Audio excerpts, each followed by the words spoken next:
How's everybody doing? The Fan of PSVR here. In this video, I'll be going over CNN's underscored article of them playing PlayStation VR 2 at Sony CES. They cover electronics slash gaming. The title of this article is I Just Tried PlayStation VR 2 at CES 2023. Here's what it's like. So basically, they're going to be telling us what it's like. Just a quick thing to say. A lot of people at Sony CES are completely blown away from playing Horizon Call of the Mountain. A lot of people have positive reviews. They're not getting motion sick. They say the 4-bit rendering is working perfectly. They say the eye tracking is working perfectly. Only thing that people have been saying is that, the tracking is somewhat messing up and it's not as accurate. But you got to understand, there's like 20 to 10 or however many headsets there are in one room using the same Bluetooth connectivity, using the same Wi-Fi. So there's going to be problems, with the technology that's at CES with that many different connections connected all to one thing. You know what I'm saying? So many electronics connected to one thing in a small area is going to be hard to, have everything moving smoothly. Because that's just how technology is up until we reach the year 20,000 maybe. But ain't none of us going to be here for that, sadly. But that's the truth. But it's by Michael Andronico, CEN underscore. Update 12 p.m. Eastern, Monday, January 9th, 2023. Which is today. So, in this article, after years of anticipation, Sony's PlayStation VR 2 headset is just weeks away from landing in the hands of PS5 owners. I got a chance to try it out at CES 2023 ahead of its February 15 launch and can say that the future of console virtual reality is looking bright. The PlayStation VR 2's improved controls, tracking, and visual fidelity make a strong impression right out of the gate, and Horizon Call of the Mountain is shaping up to be a fun and immersive launch title. But with a high asking price and no backwards compatibility, will Sony's long-anticipated headset be worth it? Here's what I think so far after a quick 20-minute demo. The rundown. Product, Sony PlayStation VR 2. Price, from $550. Launch date, February 22nd. Available for pre-order via Sony. Why it's worth your attention. The PlayStation VR 2 is looking like a vast improvement over one of our best VR headset packs, and the PlayStation VR offering much better performance and a more streamlined setup process. The headset looks nice, and I can't wait for February 22nd. The lowdown, built exclusively for the PlayStation 5, the PlayStation VR 2 is a top-to-bottom improvement over the PS4-based PlayStation VR. The PSVR 2 has a much slicker look that mimics the design of the PlayStation 5 itself with new spherical sense controllers that feel more ergonomic than the older Move controllers, while also offering the same advanced, detailed haptics that we love on the standard PS5 DualSense controller. But perhaps the biggest upgrade is the PSVR 2's internal camera sensors, which should solve many of the setup headaches we had with the original model, whereas the previous PlayStation required you to have a PlayStation camera attached to your controller movements, not to mention a clunky processor box that powered the whole thing. The new headset promises a seamless plug-and-play experience with a single cable. Those look nice. I like how they're matching too. You see the wrist straps. You got the white ball with the black string, with the black and white controllers. White on the outside, black on the inside. The PlayStation VR 2 felt comfortable and lightweight as soon as I got it on my head, and I never got the urge to adjust it throughout my roughly 20-minute demo. As I did some quick calibration to get ready for my demo, I was impressed by how quickly and accurately the headset tracked my eye movements, something that made it easy to navigate menus without having to move the joystick around. After a few minutes of setup, it was time to venture into the wilds of Horizon Call of the Mountain, our first-person action game set into the same post-apocalyptic sci-fi universe as Sony's popular Horizon games on PS4 and PS5. As soon as I began my journey as a disgraced soldier being taken to his destination by boat, I was immediately struck by the improved visual fidelity of the PlayStation VR. My crewmates looked as lifelike and detailed as they would on a PS5 game, and I couldn't help but swing my head around as I marveled at the lush greenery all around us, and the towering robotic beast looming from above. This immersive experience is all made possible thanks to the PlayStation 2's improved 2000 by 20 40 OLED HDR display, which is a notable step up from the 90 or 960 by 1080 resolution on the original model. Once things went awry, once things went awry, I guess that's what it says, awry, and it was time to go into survival mode. The headset's new sense controls proved impressive. Everything from the bump of my boat to the tug of my boat and arrow was met with its own distinct level of feedback, which made it easier to get enveloped in the action. Climbing up mountains felt especially tense and thrilling to the point where my real life hands started to sweat as I worried about falling off a steep cliff.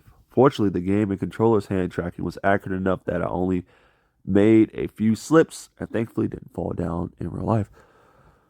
Call of the Mountain is shaping up to be a solid launch title for the new headset, offering an intuitive mix of traversal and combat, and no doubt plenty of narrative Easter eggs for serious Horizon fans. I walk the game's treacherous trails by holding down 2 buttons and moving my actual arms. Man, I hope you can switch that. I want to move with the right stick and turn with the left stick, or move with the left stick, turn with the right stick. I hope that's an option.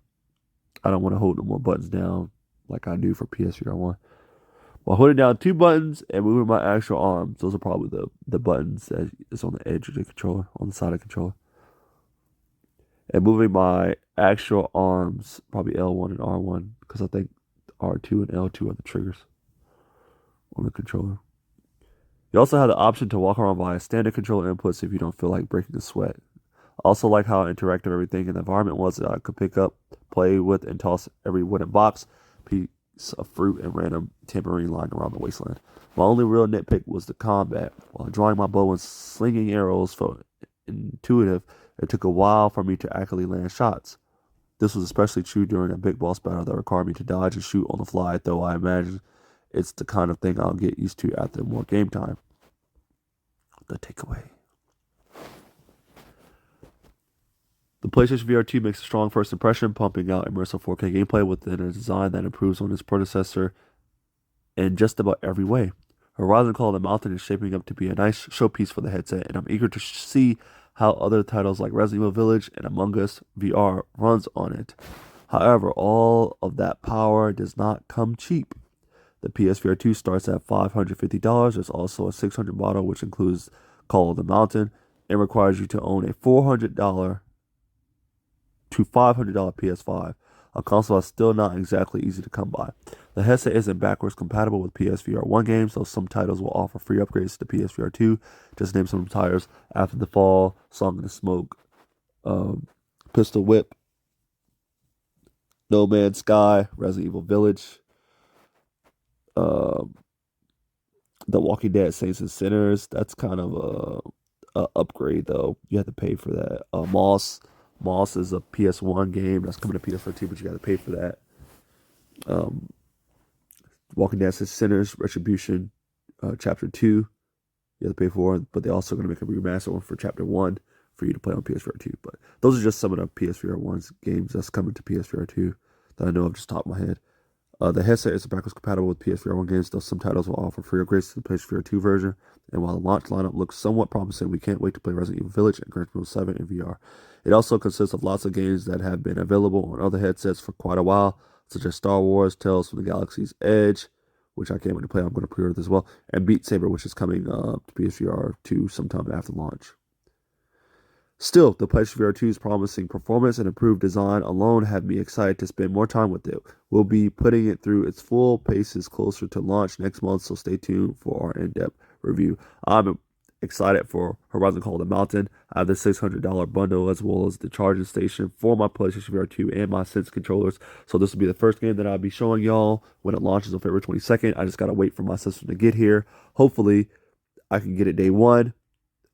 Hopefully, the mailman will bring me my very, very, very, very, very early Christmas gift. It's going to be Christmas in February for me. Day one. So I can, get everything set up my PS5 camera so y'all can see me play it and, give y'all a good stream. I'm going to try to stream as much as I can. I may stream the whole game depending on how long it takes. I'm definitely going to do like the first 2 hours or 3 hours or however long I play it. Also, some other games that I'm going to be playing on day one when I get my headset. Just name a couple: Moss Book 1 and 2, Switchback, Tentacular, The Light Brigade,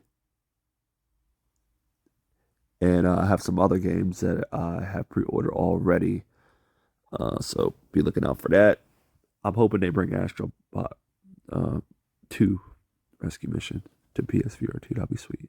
But yeah, I got the $600 bottle, so this will be coming to uh, my home with my headset together, and it's gonna be the first game that I play. I cannot wait to play Horizon Call the Mountain. I have both Horizon 1, got it when it first launched up, been a huge Gorilla fan since the Killzone series, Killzone 1 on the dang on PS2, I think it was, Killzone 3, or Killzone 1 on the PS2, I think it was, Killzone 2 and 3 on the PlayStation 3. As you know, on the Killzone 3, you had the sharpshooter, the PS3 move, if you remember that.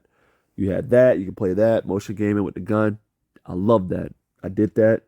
Got that day one. Move controls day one. Then they came out with Shadowfall for PS4. They need to come out with new Killzone for PS5. I don't know what they're waiting for. At least give us a remaster or something. But then after that, they came out with Horizon Zero Dawn. That killed it. Then they came out with Horizon uh, Forbidden West. Horizon Zero Dawn Forbidden West, which also have a PS5. And now they're coming out with Horizon VR Call the Mountain for PSVR 2. Looking very forward to this. Cannot wait. Huge fan of Horizon series as well as Gorilla themselves. I also shout out to Fire Sprite for also making this game. Horizon Zero Dawn was a masterpiece. Horizon Forbidden West was a masterpiece. Got the collector's edition. I'm rambling on right now. But as you know, I'm a huge Gorilla and Horizon fan. So overall, I cannot wait for this. But what do y'all think, man? I'm looking very forward to this. Are y'all looking forward to y'all getting the bundle with this in it? Or will you be getting it separate? I know there's people who's going to get the headset and then they're going to buy the game later. It'd be actually a little bit cheaper to just get the whole bundle. You can save about $10 or $20 on the game if you got the bundle. But I will see y'all in the next video. This is the Finner PS for signing off. We out.